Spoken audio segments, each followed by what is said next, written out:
Hi friends, আবার একটা নতুন ব্লগ নিয়ে চলে এসেছি। তো আজকে হচ্ছে রবিবার। আজকে ভাবছি একটু বিরিয়ানি বানাবো। তো কেমনভাবে বানাই আগেও তোমাদের সাথে শেয়ার করেছি। তো চলো যতটা পারি ততটা তোমাদের সাথে শেয়ার করব।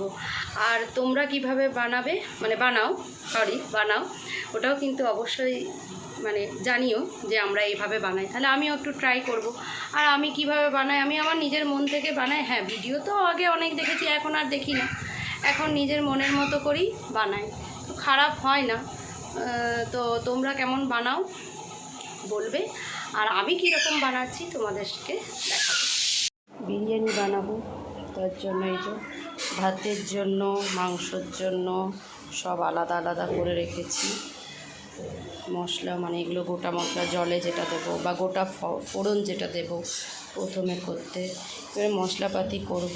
আর এইখানে একটু মিক্সিতে আছে একটু কাজু আর পোস্ত, বাবু বলেছে চিকেন চাপ যেমন হয় ওরকম করতে, কিন্তু আমরা যেহেতু চিকেন খাই না, মাটনটাকেই ভাবছি ওরকমভাবে করব। তো ভাত বসিয়ে দিয়েছি বিরিয়ানির। এখানে এলাচ, একটু লেবু দিয়েছি, এলাচ আর তেজপাতা, লং, একটু নুন আর একটু তেল আর দিয়ে ভাতটা বসিয়েছি। ভাতটা হোক।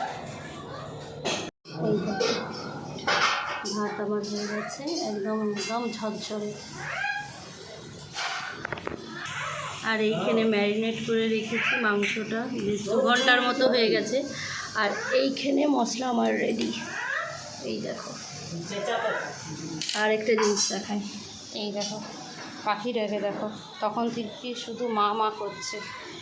যেই ক্যামেরাটা অন করেছি বুঝতে পেরে গেছে, আর কিন্তু কোনো কথা বলেনি।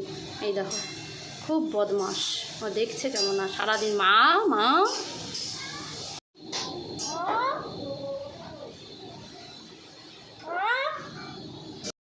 এই যে আলু সিদ্ধ করে নিয়েছি নুন হলুদ দিয়ে, এখন একটু ভাজছি। এই যে আলু ভাজা হয়ে গেছে, আর এই যে কড়াই দিয়েছি পেঁয়াজ ভাজতে।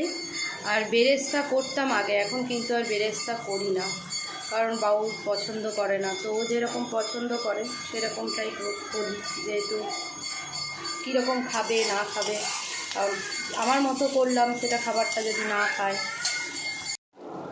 আরও মশলা বাটা ছিল দেখলে, ওগুলো দিলাম। তারপরে এই যে মাটনটা দিয়ে এখন করছি, তারপরে এই যে প্রেসারে দেবো।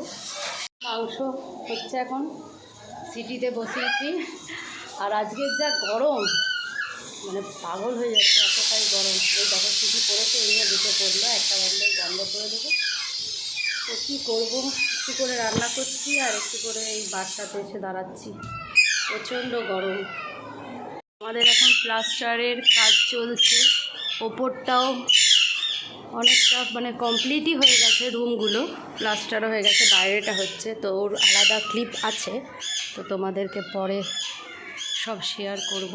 এই দেখো আপাতত এখন মাচা বাঁধা হয়েছে আর প্লাস্টার হয়ে গেছিলো। আর কিছুটা এই যে তুলে রেখেছি, কারণ বাবু শুকনো খেতে পারে না, ওই জন্য এটা একটু চাপ টাইপের করার চেষ্টা করছি। এটাতে আরও কাজু টাজু দিয়ে আবার নতুন করে বসিয়েছি, রান্নাটা হয়ে যাওয়ার পর।